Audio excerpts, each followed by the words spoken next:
हिंद भारत, आपकी अपनी आवाज। नमस्कार, आप देख रहे हैं हिंद भारत और मैं हूं आपके साथ उज्ज्वला। भारतीय सेना का हर एक जवान या ऑफिसर हमेशा देश की सुरक्षा के लिए तैनात रहते हैं और कई बार इस सुरक्षा में वो अपने प्राण भी न्यौछावर कर देते हैं। देश के लिए दिए गए अपने बलिदान के बाद उनकी अंतिम विदाई भी खास तरीके से की जाती है और राजकीय सम्मान के साथ उनका अंतिम संस्कार किया जाता है। ऐसे में जानते हैं कि उनके अंतिम संस्कार के दौरान किस तरह की प्रक्रिया से गुजरना होता है और ये पूरा प्रोसेस क्या होता है। जब कोई जवान शहीद होता है तो उनका अंतिम संस्कार राजकीय सम्मान के साथ किया जाता है। सबसे पहले शहीद का पार्थिव शरीर उनके स्थानीय आवास पर भेजा जाता है और साथ में सेना के जवान भी होते हैं। राजकीय सम्मान के साथ अंत्येष्टि के दौरान पार्थिव शरीर को तिरंगे में लपेटा जाता है। आपको बता दें कि भारतीय झंडा संहिता 2002 के अनुसार राष्ट्रीय ध्वज को सिर्फ सैनिकों या राजकीय सम्मान के वक्त शव को लपेटने के रूप में इस्तेमाल किया जा सकता है। इसके अलावा कभी भी झंडे को मृतक के लिए लपेटा नहीं जा सकता। इसके बाद इसी के साथ पार्थिव शरीर पर झंडे लगाने की भी एक खास नियम की प्रक्रिया होती है।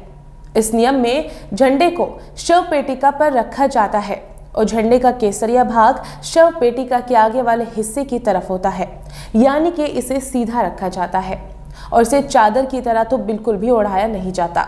चलिए अब आपको बता देते हैं कि उस झंडे का भी क्या होता है। झंडे को कभी भी कब्र में दफनाया या चिता में जलाया नहीं जाता। अंतिम संस्कार से पहले ये झंडा शहीद के घर वालों को दे दिया जाता है। इस झंडे को समेटने का भी एक खास तरीका है, जिसमें झंडे का अशोक चक्र सबसे ऊपर होता है। ये इसलिए होता है क्योंकि राष्ट्रीय झंडे का सम्मान किया जाता है और इसके के साथ ही कई सारी रस्में भी होती हैं।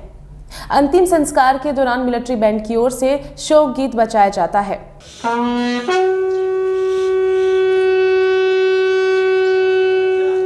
और इसके बाद बंदूकों से सलामी दी जाती है।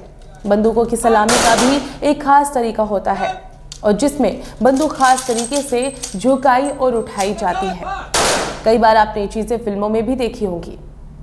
अब चलिए अब ये भी बताते हैं कि झंडे को लेकर नियम कायदे क्या हैं। आपको बता दें कि राज्य सेना केंद्रीय अर्धसैनिक बलों की ओर से किए गए मृतक संस्कारों के अलावा कहीं भी झंडे का उपयोग किसी भी रूप में लपेटने के लिए नहीं किया जाएगा। जैसे इसे किसी गाड़ी, रेलगाड़ी अथवा नाव के हुड, सिरे, बाजू या पिछले भाग पर नहीं लपेटा जाएगा। ना ही झंडे को किसी भी वस्तु के लेने देने, पकड़ने या ले जाने के आधार के रूप में भी काम में नहीं लिया जा सकता।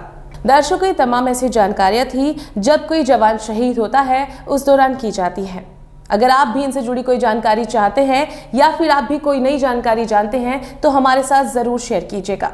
ऐसी खबरों के लिए देखते रहिए हिंद भारत।